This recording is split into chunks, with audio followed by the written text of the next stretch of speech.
নমস্কার বন্ধুরা, সকলে কেমন আছেন? আশা করছি ভালো আছেন, সুস্থ আছেন। আমরাও সকলে ভালো আছি। ভিডিওটি এখন থেকে শুরু করলাম। সকালবেলা ঘর মুছছিলাম, তার সাথে রান্নাঘরটা ভালো করে মুছে নিচ্ছি। কারণ যখন ঘর মুছি তখনই রান্নাঘরটা মুছে নিয়ে নাহলে পরে আর মোছার সময় হয়ে ওঠে না। তো ঘরগুলো মুছে নেওয়ার পর রান্নাঘরটা মুছে নিয়েছি। তো রান্নাঘরটা মোছার পর ঘর দুয়ারগুলো মোছা হয়ে গেছে। আর ঘরগুলো এখনও বাকি আছে একটা ঘর। তো এটা পরে মোছা হবে। আর এখন উনুনটা একটু ভালো করে মাটিয়ে দিচ্ছি, কারণ উনুনটা মানে ভেঙে ভেঙে পড়ে যাচ্ছে, মাটি ছেড়ে পড়ে যাচ্ছে। ওই জন্য ভাবলাম যে একটু গোবর আর একটু মাটি দিয়ে উনুনটা ভালো করে কাদা ধরিয়ে দিই। তো এই দেখুন উনুনটা ভালো করে কাদা ধরে দিয়েছি। আর এখন একটু ভালো হয়ে গেছে। আর তার সাথে এই দেয়ালটা একটু ভালো করে নাতা দিয়ে দিচ্ছি, কারণ এখানে যখন রান্না করি ধোঁয়া হয়ে কালি পড়ে। তো ওই জন্য চেষ্টা করি যে একটু করে রোজ দেওয়ার, মানে নাতা দেওয়ার। তো রোজ তো হয়ে ওঠে না, সপ্তাহে একদিনই হয়, কারণ ছেলে স্কুলে যায়, ওই জন্যে ভালো করে ন্যাতা দেওয়াটা হয় না। তো সপ্তাহে একদিন রবিবার আর শনিবারটা যেহেতু ছুটি ছেলের, তো সেই দিনে একটু ভালো করে ন্যাতা দিই আর ঘর দোরগুলো ভালো করে একটু গোছায়। তো এই দেখুন আমার ন্যাতা দেওয়াটা প্রায় হয়ে গেছে। আলুগুলো চারিদিকে ছড়িয়ে পড়ে আছে। তো এগুলো ভাবছি একটু বস্তায় করে রাখা হবে। তো অনুসারে ন্যাতা দিয়ে আমার ঘরটা মুছে নিচ্ছি, কারণ বাবু তো ঘুমোচ্ছিল, ওই জন্য দরজাটা বন্ধ ছিল।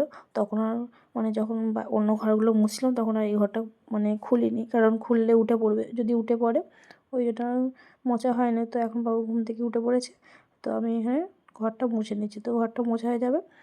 এইখানে আমি কাপড় জামাগুলো ভাঁজ করে রেখেছি চেয়ারের মধ্যে, এগুলো আর আলমারিতে তোলা হয়নি, তো পরে তোলা হবে।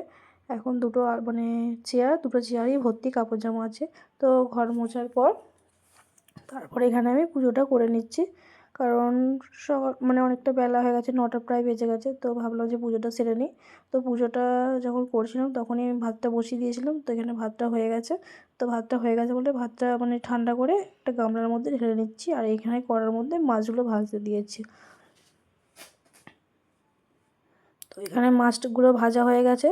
তারপর মাছের ঝাল করবো বলে একটু পেঁয়াজগুলো ভেজে নিয়েছি। তারপর রোজ যা মশলা দিই সেই মশলাগুলো দিয়ে একটু আদা বাটা দিয়ে ভালো করে মশলাটা নেড়ে চেড়ে ভেজে, আর মাছগুলো ভাজা মাছগুলো ঝালের মধ্যে দিয়ে একটু জল ঢেলে ফুটে গেলে নামিয়ে নেবো। তাহলে মাছের ঝালটা প্রায় হয়ে যাবে। তো মাছের ঝালটা হয়ে যাওয়ার পর তারপরে বেঁচে শাক তুলে নিয়ে এসেছে মা। বেঁচে শাক তো আর বেশি দিন খাওয়া যাবে না, এই মাছটা হয়তো খাওয়া যাবে।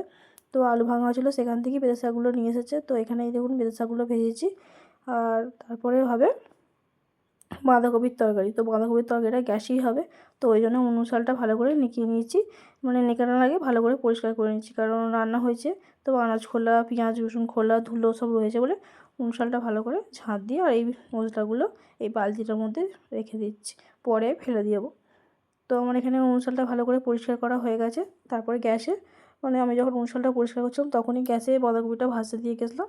তো ভাজা ভাজা হয়ে গেছে বলে একটু মশলা গুঁড়ো দিয়ে দিচ্ছি, গুঁড়ো মশলা। রোজ যেই মশলাগুলো ব্যবহার করি সেই মশলাগুলোই দিয়ে দিচ্ছি উনুনের মধ্যে। তার সাথে একটু আদা বাটা দিয়েছি, দিয়ে গুঁড়ো মশলা দিয়ে ভালো করে ভেজে নিয়ে তারপর জল ঢেলে দিচ্ছি।